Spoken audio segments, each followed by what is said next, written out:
Stéphane. Ouais, ça vaut quoi? Après 2 mois, Ouais. 2 mois sans vous, on se retrouve enfin. Non mais sérieux. Ça va, je pas. Oh là là là là là là. Ah, toi, ça va, hein? Ouais, ça va, ouais. On est restés les mêmes. Ouais, Ma on est barbe, elle a restés les poussé mêmes. quand même un peu en 2 mois, non? Vous trouvez pas? Ouais. Bon, on n'a pas vu l'été passer, et vraiment c'est passé très très vite. Ouais. Vous nous avez même pas vu tout bronzer, Grave. mais on est trop heureux de vous retrouver en ce mois de novembre. On espère que vous avez passé une super bonne rentrée. Yes. C'est la reprise de VDTC, de Va dans ta chambre. On vous réserve plein de belles choses cette année, donc restez connectés. Et puis, un petit mot, Stéphane? Ouais, un petit mot, hein. On va essayer de vous concocter des émissions toujours plus fraîches, toujours plus drôles, toujours plus innovantes. Et merci à vous de nous suivre dans cette aventure. Si vous aimez la vidéo, partagez, likez, activez la petite cloche. Je rigole, allez. Bon, on commence? On commence. Ouais, allez, on commence. À tout de suite. Les ados, j'ai avec moi Mexan et Stéphane. Et pour une fois, je me trouve seule sur le canapé parce que je vais leur proposer des choses particulières aujourd'hui. On est dans la rubrique Vue sur le net, les gars. Yes. Donc, Vue sur le net, ça veut dire que j'ai été dégoter des vidéos, des photos drôles sur le sujet du jour, évidemment, parce que voilà. Et je veux vous les présenter parce que franchement, ça me tient à cœur. J'ai envie que vous rigolez, vous allez rire avec nous, vous allez commenter. Bref, est-ce que vous êtes prêts, les gars? Let's go. Vas-y. Allez, c'est parti. Moi, après... Elle est tombée dans les... Elle est tombée dans les... Ouais, t'arrives à lire les chiffres, toi? 73... Attends, je vais te comprendre. C'est vrai, je vais te comprendre. Il est grave yombe. Il a des excès d'humeur. Ouais, de ouf. On dirait que c'est un Goku comme il était des caméras. Ça, c'est quand ta mère elle te demande d'aller jeter les poubelles pour la 10 000e fois de la journée, là. Pas mal. Il y a un moment du lit, on dirait pas, il fait quand tu bouges dans ton sommeil un peu. Ouais, quand tu sursautes, hein. Les sursauts. Ouais, ça. Les spasmes. Pas mal. T'as quoi d'autre à nous montrer? Bah, j'en ai d'autres, attendez. Maintenant. Oh my god, mom. Don't freak out. Oh my god. Oh my god. Oh my god. Mais moi, je plonge pas dans l'eau. Oh my god, mom. Moi, je plonge pas dans l'eau. Oh. Je dis, je ne plonge pas dans l'eau. Mais quand elle a sauté, il savait. C'est quoi ça? Un requin marteau. Ah ouais, pour toi, c'est le marteau, là? Je sais pas, c'est quoi? C'est un requin quoi? Ah, je sais pas, hein, pour moi, c'est... Ouais, c'est la tronçonneuse, là. En tout cas, ouais, elle était sûre de son salut, hein. En tout cas, c'est pas Nemo. Ah, c'est pas Nemo. C'est pas Nemo. Oh my god. Non, je plonge pas dans l'eau. En tout cas, c'est pas Nemo, non. Pas mal. Ah, je plonge pas dans l'eau. Allez, la suite. Quelle perte de temps, quelle perte d'énergie. En plus, avec Christelle, pour ceux qui savent pas, nous on est des mordus de cauchemar en cuisine. Ah là là, Philippe. Quand je pense aux péchés que je faisais, alors que j'aurais pu facilement les éviter avec l'aide de Dieu. Ben oui. Mais oui. Quelle perte de temps. Quelle perte de temps. Pas mal.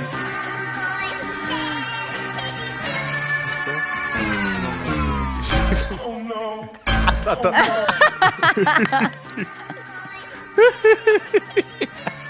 Il veut pas voir, hein. Ouais. Il comprend pas. Ah ouais, on dirait le chien de mes beaux-parents. Mais non. Ah ouais, j'avoue. Quand son daron lui donne son médicament. Ah, de ouf. Harry, il a pas vu. Magnifique. Ok.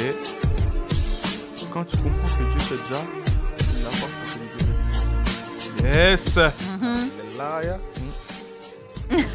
Ah, c'est un bon, ouais. Il est fort. Non, en vrai, celle-ci, elle était deux spies. Mais non, il y a un beau message derrière tout ça. Ouais. Voyons. Ouais, c'est mignon. Allez. Bon, je crois qu'il n'y en a plus, hein. Je crois qu'il n'y en a plus. Ok, that's the end. Ouais, this is the end. Non, bien joué pour les découvertes sur le net, là. Bah ouais, hein. Du coup, on l'a compris, hein. Le thème, je crois, c'est quoi? C'est péché, salut, être sauvé. Ouais, faut le tourner au positif. Ouais. Être sauvé, c'est bien. Le salut, tout ça. Super. Ouais. En plus, je fais genre, mais je sais très bien ce que c'est le thème. Toi, tu savais, toi? T'as dit quoi? Tu savais le thème? J'ai pas envie de spoiler. Ah. Bah écoutez, ça tombe bien parce que la suite, c'est tout de suite.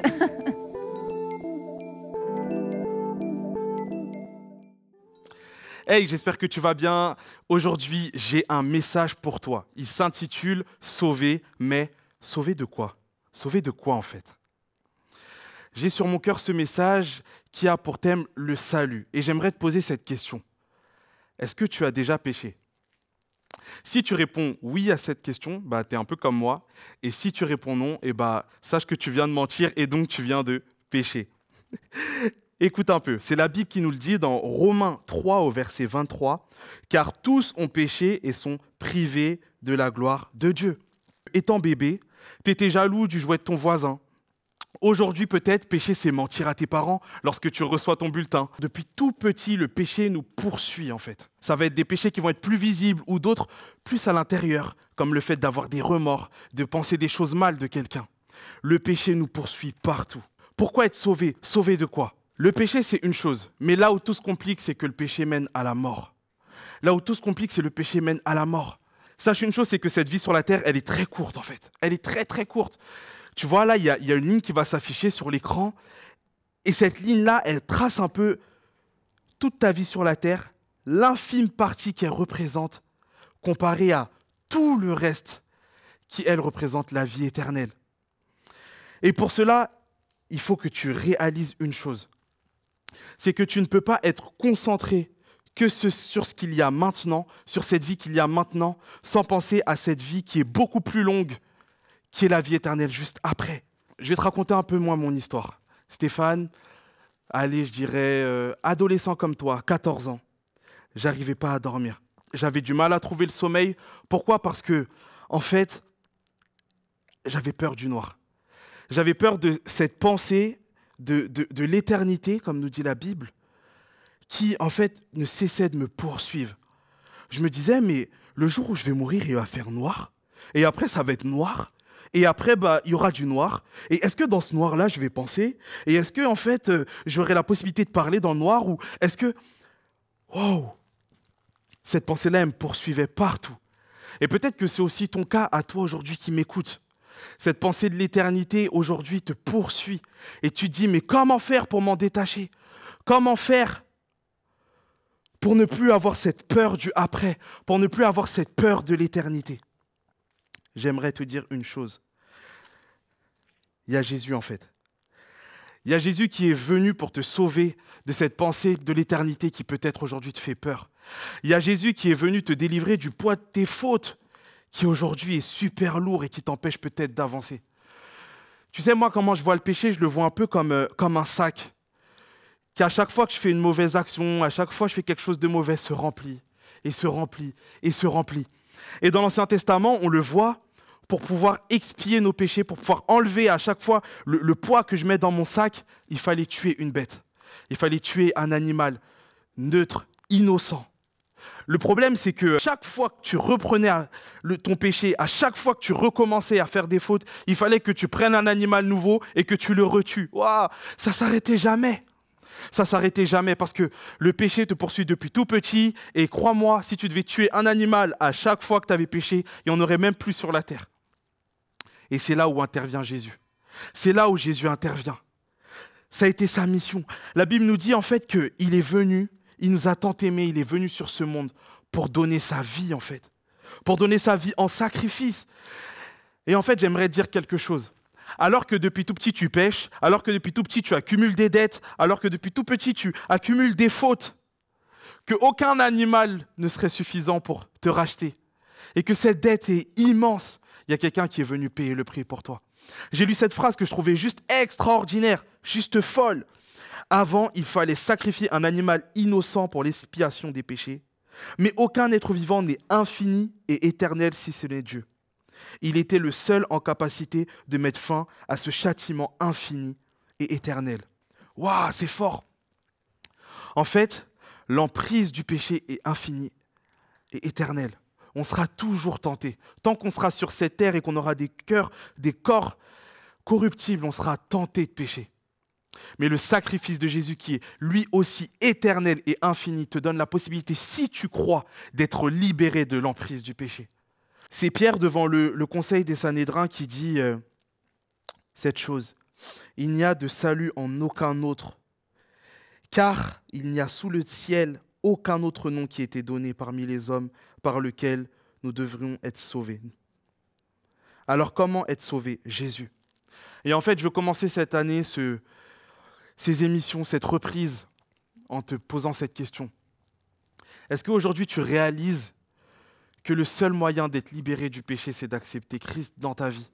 Est-ce que tu réalises que cette vie sur cette terre, est toute petite et qu'à côté, il y a une vie éternelle qui t'attend et que pour y rentrer, il n'y a que le nom de Jésus qui peut te sauver.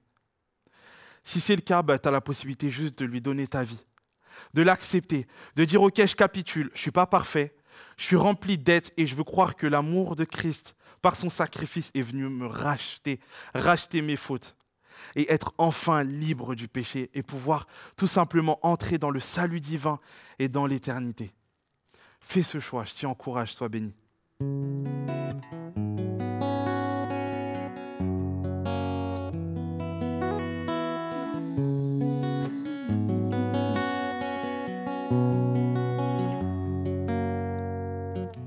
Loin de toi, Seigneur, je ne savais où aller. Dans mes faux semblants, tu as vu ma douleur. Tu es venu me chercher, de la boue tu m'as lavé. Pour moi tu as tout sacrifié. Tu as mis de la couleur dans mon film en noir et blanc. Plus de faux semblants, je veux vivre maintenant. Plus question de perdre mon temps.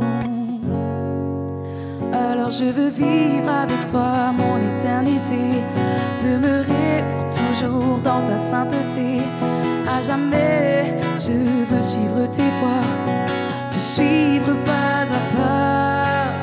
Et je veux vivre avec toi mon éternité, demeurer pour toujours dans ta sainteté. À jamais, je veux suivre tes voies, te suivre pas à pas.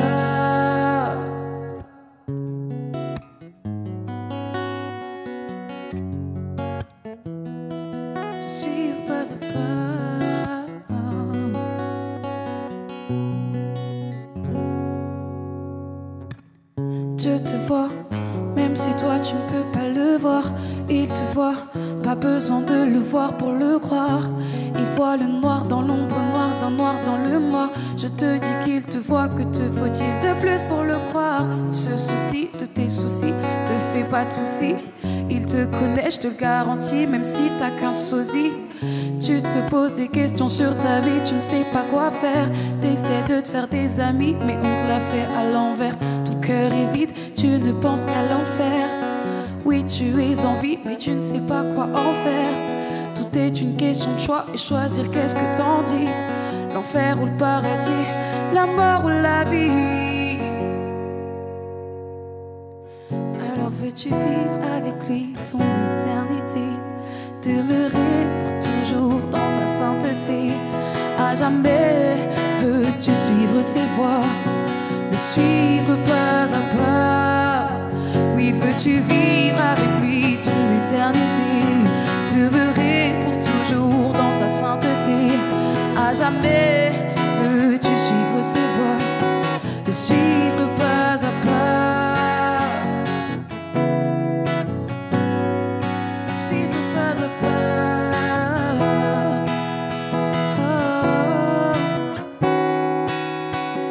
Suivre pas à pas. Alors, on vient d'écouter la belle prestation de notre artiste Sarah. Et en plus de ça, on a la chance de l'avoir avec nous sur le plateau, qui va répondre à toutes nos belles questions. Hello Sarah, ça va? Salut, ça va et vous? Ça Tout va bien. Ouais, ça va. Après une si belle chanson, franchement, tout va bien. C'est gentil. Vraiment, merci d'avoir répondu du coup à notre invitation. Avec plaisir. Et on s'est dit qu'on allait te poser peut-être quelques questions un peu avec Christelle. Déjà, est-ce que tu pourrais un peu te présenter? Oui, donc je m'appelle Sarah, j'ai 24 ans. Qu'est-ce que je peux dire? Je suis architecte d'intérieur, je connais Stéphane et Christelle depuis très longtemps. Je les aime beaucoup. Voilà, je pense que c'est une bonne présentation. Super. Bon, pour ceux qui ne voient peut-être pas qui est Sarah, on a eu l'occasion de chanter ensemble avec tout le groupe Bethléem Bâtiment C, la chanson Tant qu'on est là à l'époque pour les vrais. Et du coup, je profite qu'on est un peu sur le plateau. Je souhaitais vraiment un peu savoir comment tu as écrit cette chanson. Je sais que tu n'étais pas toute seule du coup, parce qu'on a un peu discuté, mais juste savoir un peu comment ça s'est déroulé, le processus. Cette chanson, elle a été écrite il y a longtemps maintenant. On était assez jeunes, t'étais là d'ailleurs. On devait avoir 17 ans, un truc comme ça. On venait de se convertir. On était en feu pour Dieu, on l'est toujours. Amen. Et je me souviens que, voilà, on avait en nous un dimanche, je me rappelle, ça brûlait dans notre cœur de vraiment écrire une chanson qui parlait de notre conversion, de notre foi, de pourquoi on aimait Dieu. Et de l'envie de le rejoindre le plus vite possible. Voilà, et cette chanson, elle s'est faite comme ça. Pour être honnête avec vous, elle a été écrite en un jour. Waouh. Paroles, musique comprises, donc voilà, c'était vraiment conduit par Dieu. Et voilà, donc ça fait longtemps que cette chanson existe et qu'elle est là. Yes.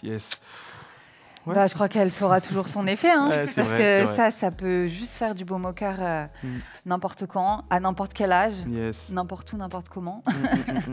C'est vrai que là, il y a les souvenirs qui me reviennent en même temps. C'est vrai que je me rappelle, on l'est toujours, comme tu l'as dit, hein, mais vraiment zélés. Et il y avait cette envie de partager l'amour qui nous unissait, et cette envie juste de dire à quelqu'un que l'éternité, c'est quelque chose de merveilleux, c'est quelque chose de beau. Et non, franchement, cette chanson, comme tu le dis, elle existe depuis très longtemps. Et aujourd'hui, je la trouve encore presque d'actualité dans les paroles. Tu vois, on a toujours besoin, finalement, de se questionner sur son éternité, de réaliser que c'est important, tu vois. Juste dernière chose, qu'est-ce que tu pourrais dire peut-être à un jeune, à un ado qui est là et qui se pose peut-être des questions sur son éternité ou qui réfléchit à cette question-là? Déjà, je lui dirais, l'éternité, ça a l'air lourd. Franchement, pour le coup, les gars, la vie sur Terre, c'est cool, mais l'éternité, ça a l'air encore plus stylé. Et je lui dirais que, disons qu'il a le temps, mais qu'il l'a pas. Yes. Et que Jésus c'est bien, que Dieu c'est cool, que c'est une vraie relation et que c'est quelque chose qu'il faut avoir dans sa vie. Et que l'éternité c'est stylé, les gars, pavé d'or, on est avec Dieu tout le temps, les noces de l'agneau, on va faire que bien manger. Franchement, moi à votre place, moi je veux y aller perso, j'y vais, donc vous dessinez-vous. Voilà, c'est ça que je dirais. Suivez-nous les gars. Voilà, clairement. Let's go. Non, ok, lourd. Et on n'a plus qu'à te dire à bientôt, du coup, Sarah, parce que c'est la fin de l'émission. Alors, encore merci. Et puis, les ados, on se retrouve dans 2 semaines maintenant, alors. Ouais, on se voit bientôt. Allez, soyez bénis. Soyez bénis.